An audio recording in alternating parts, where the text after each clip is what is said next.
Hey everyone, welcome back to The Great Retention with Camber Parker, sponsored by the YoProKnow. I'm Camber, your young professional expert and founder of the YoProKnow, where we bring you the answers you need to know about how to hire, develop, and retain the best talent, starting with the young professionals you work with. There are a lot of young professional fish in the sea, as I like to say, but how do you catch them? And what do you do once you reel them in? That's what we're here for. Today, I'm so excited to have Meghan Barp join us, President and CEO at United Way of Greenville County, joining us from Greenville, South Carolina. I met Meghan in my first job here in Greenville, and I know that you remember this, but I don't know if you remember this exact day. And you just welcomed my questions with an openness that truly made an impact on me. I was talking to some people here this morning about just how impactful that conversation was to me. And so I don't know if you remember that. I do. But several years later, I can still confirm that she is a champion of young professionals. In our research here at YPK, we find that young professionals are gravitating toward meaningful work and companies who value this mindset, along with an active community spirit. This being the case, we wanted to bring in Meghan onto the show to share her insight as a highly successful United Way CEO and one that puts an emphasis on developing the next generation of leaders. I'm thrilled to welcome Meghan to the show. Hey, Camber. So good to be here with you. We have a really fun conversation ahead of us today. And I, again, just want to say how honored I am that the CEO of United Way here is here on the show. And again, just going back to many years ago, having that conversation, you made such an impact on me. And it's just an honor to have you here today. Thanks. I'm so glad to be here. And I do remember that conversation, Camber. Something that's been so important to me in my own leadership journey is to be accessible to other generations, particularly younger women who have a passion for the work in the community. So I do remember for sure. Well, thank you. Yeah, it means a lot. So we're going to get started with what we call a lightning round. So just in a few sentences, just kind of answer some of these lightning round questions, okay? What is something that is not on your resume? Okay, not on my resume is in my free time, I am a semi-pro off-road four-wheel drive expert in my fantasy life. I'm working up to it. So I actually do enjoy off-roading a lot, which is sort of weird and unexpected. And I have this awesome picture, which I can share with you, of me in 2023 jumping a Ford Bronco. It's awesome. Wow. So, I need to see that. I would love to see that. I wish we had longer to discuss this, but because it's a lightning round, we can't. But I wouldn't have pegged you as that. So that's great. Can you share a memorable experience you've had working with a young professional? Yeah, there's somebody on my team right now, Dr. Kirsten Naomi Chapman, who came to United Way via Harvard probably about 4 years ago. And she was completing her degree there and had reached out to be part of a fellowship. And everyone on my team, some who are no longer there, said, Harvard, she's going to come in and tell us what to do and thinks she knows everything. And flash forward, I said I would take her on, number one. She joined the team, has been with us ever since. She's incredible and is now our executive director of our Race Equity and Economic Mobility Greenville, and then also still working at United Way as well. So she is my shining star and an example of that. Great. That's a really fantastic example. Thanks for sharing. What is your favorite modern workplace tool? I always love hearing the answers to this. Yes. So my Gen X is going to be showing on this. I love a good old-fashioned phone call still. I think it's a superpower. I think being able to pick up the phone and reach out to folks is really, really important. And I did read your report, and I know that that's not the preferred method for some generations. Not for all. Exactly. But I do definitely think that that's something that helps us move work forward in a meaningful way. Yeah. And I still love a good handwritten note as well. Yeah, absolutely. I do too. And I hope that never dies out. I know some people say that it is, but I think it really packs a punch and it just shows people that you care and you take that extra step. Agree. So I love that. Agree. And you might be surprised, Meghan, at our newest data that's coming out. So we have not released this yet, our 2024 survey, but people are going to be surprised at some of the changes in preferred communication styles of this next generation. So stay tuned. Okay, I'm just going to put a little plug there. I can't wait. So let's get into the meat of our conversation today, which is we're talking about the young professional generations, right? The Gen Z and millennials that make up that 21 to 39 range. And they're going to make up more than 2/3 of the workforce by 2030, right? So not that far away anymore. Help us set the stage by talking about this from a United Way lens. What type of impact will this shift in the workplace have on your own team, but also in the communities that you serve through United Way? You know, I was thinking about this in advance, Camber, and I think our team is about halfway there already at United Way. Great. And one of the shifts that I am seeing is how information is shared and how the team is included in the information that we're sharing. So the days of sort of top-down communication or working in a very specific hierarchy doesn't resonate with our team members. My theme word of the year is visibility. I've promised the team visibility into the work of United Way, what I'm thinking about, how I'm planning for 24 and beyond. And so that kind of communication and visibility has been really, really important for the team to be seen and heard. When I think about our community, you know, we partner with countless partners in the community to really accomplish our mission and ensure that we're doing all we can to help those who are existing in poverty. We have to have that same kind of visibility and communication with our community partners, whether it's, you know, government or corporate or nonprofit, of really seeking ways to help invite them into the solutions in our community as well. So that's a big one. And I would say that our team wants to be part of the solution. They don't want to wait. They don't want to talk about things. They actually want to do. And that's a really important aspect that actually gives me a lot of hope and encouragement for our future. That's not the first time that I've heard this on this show and in other conversations with senior leaders. It's that young professionals want to be a part of the solution, right? They want to make that impact. They want to be a part of it. And I think that goes beyond generations, right? Like that's across all generations. One question I did have, I think most people listening and watching know what United Way is, but how many community partners do you have? You know, so we're an interesting organization in the sense that we work with our corporate partners and nonprofit partners and sort of everything in between to broker solutions. So we truly have about 500 corporate partners in the community. And right now we're investing in 60 nonprofit partners to help us accomplish that work. Cool. And then we're also working in policy and advocacy efforts as well, which has been a really important aspect of as we grow as a community. We have to do more than just invest in programs. That's really important, but we have to really fight at that state and sometimes federal level as well when it comes to policy change. Absolutely. We'll kind of probably come back to that. So you know, hold that thought. Let's talk about some trends that you're seeing right now, both at United Way with your young professionals, and then again, part of those communities. So it's kind of interesting having you on the show because you really do have this lens to a wide range of young professionals, but again, community partners. So you have this interesting perspective that not all leaders that we have on the show have. So what trends are you seeing, and what conversations are you also having that surround getting young professionals involved? You know, I have this privileged spot in the community of being able to meet with our CEOs of all of our top companies. And when we sit down and I ask them about their most pressing issues that they're trying to solve, it is one, attracting young professionals and retaining young professionals. And so much of that is tied to their own corporate social responsibility. So it's more than, you know, having time off to volunteer.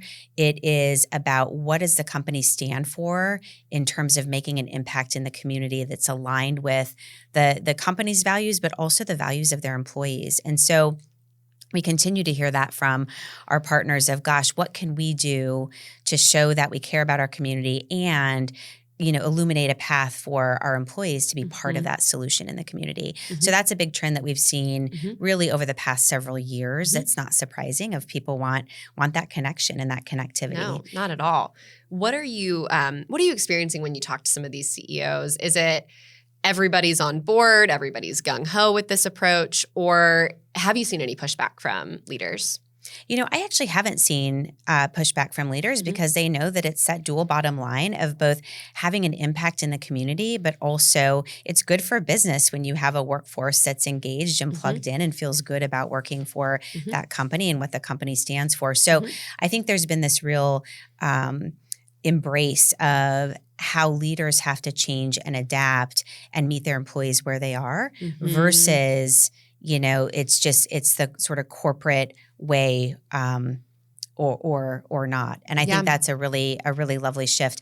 I think that it also speaks to our CEOs are looking at ways that they can engage employees where they work, live, and play, and that they have an input into that, and that they have a way to give back within that that mode. That's a really great segue into the next question, which is talking about, most of the listeners and the viewers of this show are business leaders looking to better attract and retain. Looking at the past 4 years, we've been in the middle of a pandemic. We are now in, what's known as the post-pandemic workplace, though some would argue we're still very much in it. Has that impacted the service that you at United Way are trying to instill and spread across your communities? What does that look like? Just again, in a post-pandemic workplace, how can leaders better attract and retain when there have been some limitations? Yeah, it's interesting from a United Way perspective. We're in the business of people. When you think about our mission, you think about the, over 60,000 people who are experiencing poverty in Greenville County alone, our response to that, the way we engage our nonprofit partners. Because we're in the business of people, we are back in the office, we are in the community. It's not a remote friendly job or even a highly flexible sort of scheduled job.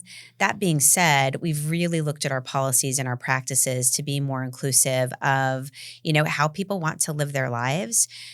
This is no surprise. We're still seeing a high level of burnout, both, within sort of our sector, but beyond that also, of people really taking stock of what matters to them, their own priorities, what they want to spend their time doing. And that certainly has had an impact. We continue to see really great engagement around volunteerism, which is fantastic, right? That's such a lovely way for people to give back and get engaged in their community. Greenville County, the upstate, super philanthropic, super hands-on, which is really, really terrific. So, but we're seeing some of those trends shift, of course, in terms of our work and beyond as well. Yeah. I remember when we met a couple of months ago, sometime in 2023, you had mentioned that you guys are in the people business. And so you did bring people back pretty early. How is that response among your team and what does that look like now? Yeah. First of all, I have an incredible team at United Way, and it's really the heart of the work that we do and accomplishing our mission.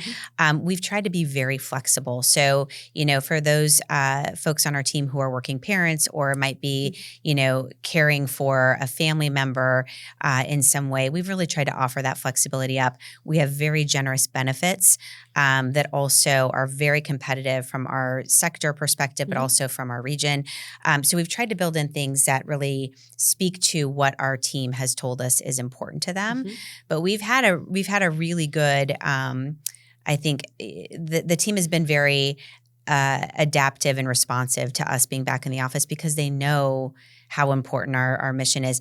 And Camber, what's important to me is feedback. So we survey our team. We use the Gallup Q12 to understand how people are feeling about being at work.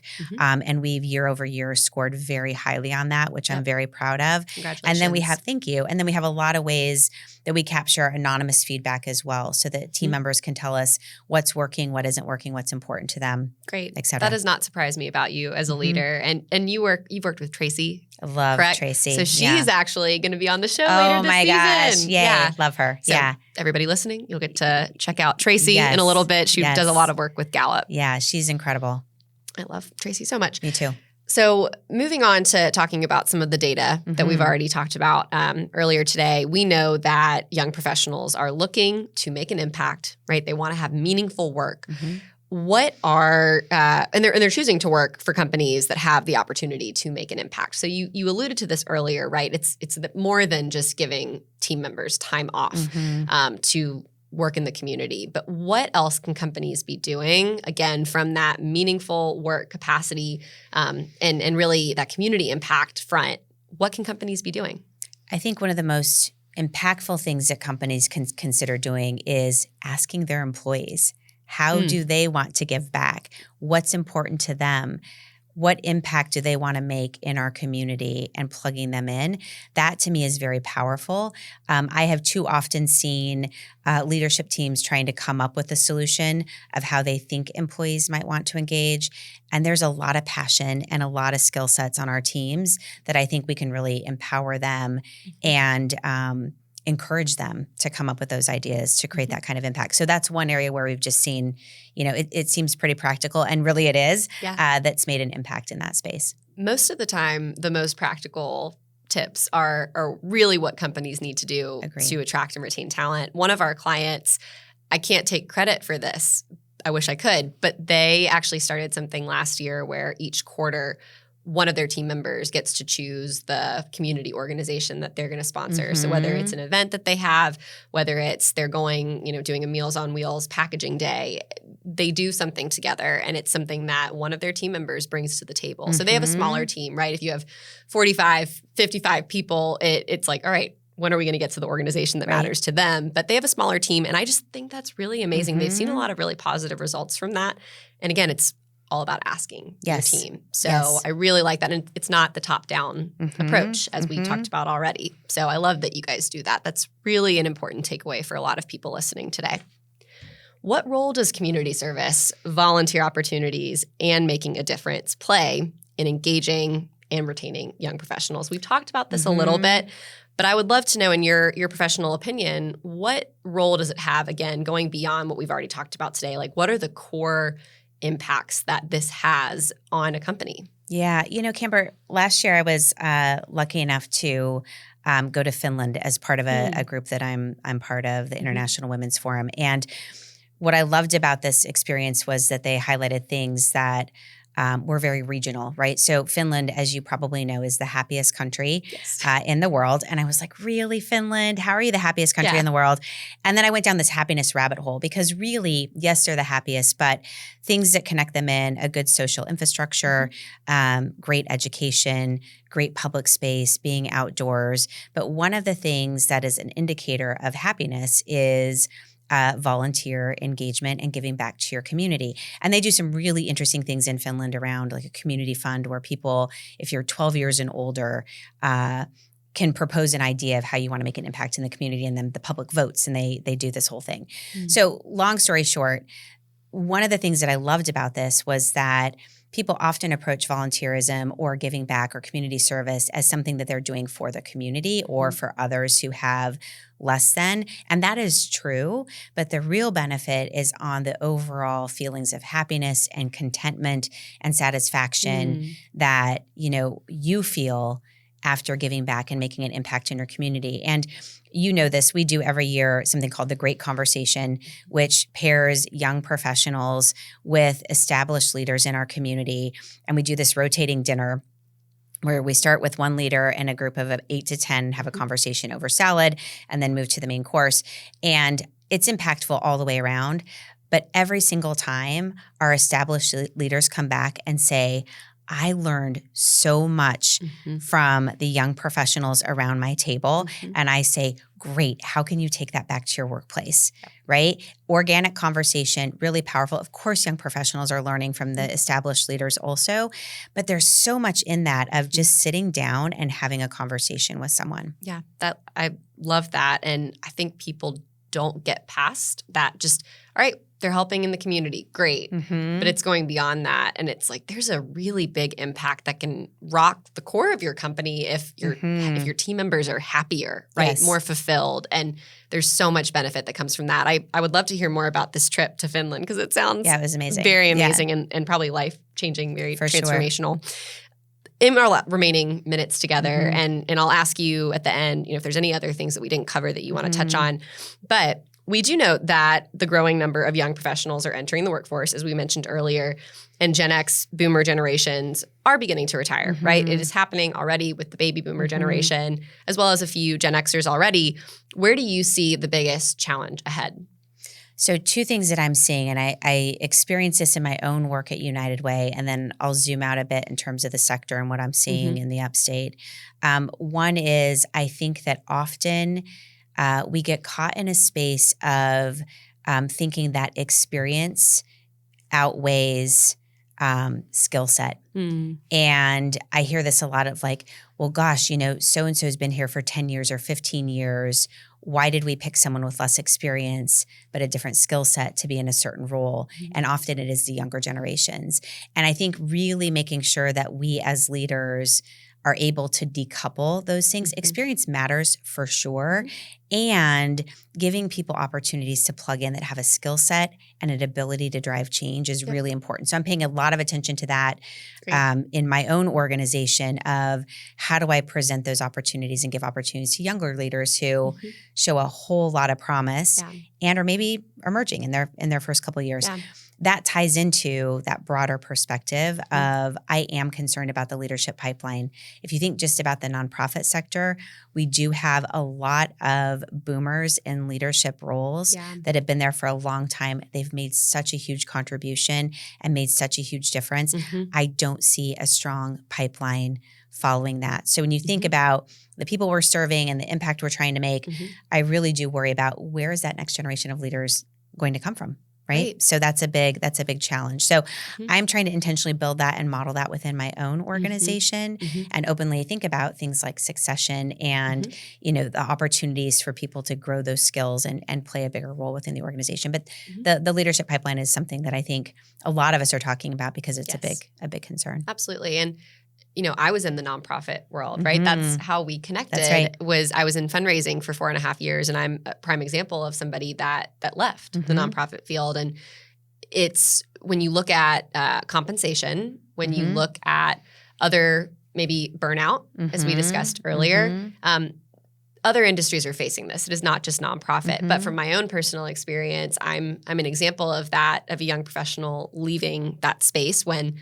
it's a space that really needs good talent in the future because of the impact and the work that the nonprofit sector brings to the table. Yeah, I agree with that. I think one of the things that we as a nonprofit sector could learn from our corporate partners, we sort of have this sink or swim mentality. You join a nonprofit, we're under-resourced, we maybe don't have the training and technical assistance available to our team members. We sort of shove people into the deep end to see if they will, sink or swim. And I think if we're more thoughtful about everything from recruitment to onboarding and how we're engaging our team members in professional development and training and coaching, that can go a long way as well. And I also am glad you touched on compensation. Working for a nonprofit shouldn't mean taking a vow of poverty, right? How we pay our teams and how we compensate them and how we look at that. It's a balance, of course, but it's an important one that I think lends to that retention as well. It does. And just because we're on the topic of compensation, again, I think some of the data that we're going to be sharing in our 2024 report is going to surprise some leaders because the narrative right now is that young professionals don't care about money. Right. Make them have an impact. They'll be happy. We're seeing that some of our old data is shifting, right? Because the pandemic changed people. Right. It also, look at our country right now. People need to live. Right. And some of the roles that they have at these entry levels in some of the cities, talk about Greenville, it's challenging for some young professionals to even live right now. And so I don't know if you have any other thoughts there before we wrap things up. Yeah, listen, we're facing that, as you just mentioned, in Greenville County. When we think about an additional 250,000 people coming into our county, just into Greenville County by 2040, a lot of good happens with that, a lot of positive change and growth. But I also believe that it really strains our social infrastructure. So when you think about, where people are choosing to live, the choices they'll make about work, we know that rent is going up like crazy. Transportation is one of our biggest challenges as a community because it's fairly non-existent and underfunded. Things like childcare continue to be a real stressor in our community. So there's a lot of trade-offs that people are going to have to continue to make as we grow and get more and more expensive. So certainly something I think we need to pay attention to, especially as we're trying to get people to stay engaged in our workplace. Absolutely. I feel like we could just go on and on. Me too. Because there's some really just important things and trends that you've mentioned today, Meghan. But anything else that you want to share that you feel like we have not covered today before we wrap up? Kimber, I don't think so. I just always enjoy chatting with you. Thank you for everything that you do. I think what you are providing for our community and beyond, it's so much bigger than just Greenville County and South Carolina, is really, really meaningful. And I always learn something from you as well. So thank you for all that you're doing. That means a lot. Thank you again for joining us on The Great Retention with Camber Parker. Before you go, remember this. Young professionals make up nearly half of the workforce today, and that number is expected to jump at a rapid pace in this decade. What will you do to help them become the great leaders we need for the future of our workforce? Join us next time for more information on how to attract and retain top young professional talent. And if you enjoyed this episode, please leave us a rating on Apple Podcasts or wherever you listen to your podcasts. This helps others who are interested in this topic find us. Thanks again, and don't forget to share with your coworkers. We'll see you next time.